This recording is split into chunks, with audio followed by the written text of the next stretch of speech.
सूर्यदेव के तेज के कारण उनकी पत्नी संध्या उनके पास टिक नहीं पाती और अपना मुख छिपाने लगती है। यह देखकर सूर्यदेव क्रोधित हो जाते हैं और कहते हैं, मेरी पत्नी होकर भी मुझसे अपना श्रृंगार छिपा रही हो। देवी संध्या उन्हें समझाने का प्रयास करती हैं, लेकिन सूर्यदेव उनको त्याग देने की बात कहकर वहां से चले जाते हैं। इसके बाद संध्या सूर्यदेव के तेज को सहन करने के लिए वन में तपस्या करने का निर्णय लेती है, परंतु वे अपने पति को अकेला छोड़ना भी नहीं चाहती। तभी उनकी दृष्टि अपनी छाया पर पड़ती है। वह बैठ जाती है, छाया को पकड़कर ऊपर उठाती है और उसे अपनी जुड़वा बहन के रूप में एक स्त्री में परिवर्तित कर देती है। फिर संध्या अपनी छाया को आदेश देती है, जब तक मैं तपस्या करके लौट ना आऊं, तुम सूर्यदेव की पत्नी बनकर उनके सभी कर्तव्यों का पालन करना।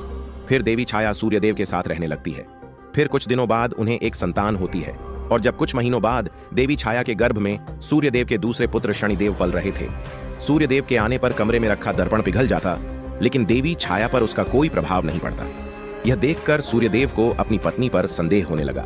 वे कहने लगे, तुम तो मुझे पहले एक क्षण भी नहीं देख पाती थी और अब तुम्हें मेरा तेज सुखद लग रहा है।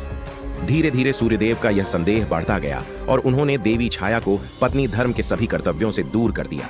यह सब देखकर माता छाया, जिनके गर्भ में शनिदेव पल रहे थे, अत्यंत पीड़ित हुई। इसी पीड़ा के कारण गर्भ में पल रहे शनिदेव के क्रोध में वृद्धि होने लगी। अंततः सूर्यदेव ने देवी छाया को पत्नी धर्म के सभी कर्तव्यों से मुक्त करने की बात कही और क्रोधित होकर वहां से चले गए। इसके बाद देवी छाया ने इस अवस्था में देवी संध्या के पास जाने का निर्णय लिया ताकि वे उन्हें सब कुछ बता सकें। लेकिन जब देवी छाया आकाश मार्ग से उड़ती हुई जा रही थी, तभी सूर्यदेव की दृष्टि उन पर पड़ गई और उन्होंने उनका पीछा करने का निश्चय किया। इसके अगले पार्ट के लिए कमेंट में पार्ट 2 लिख दें।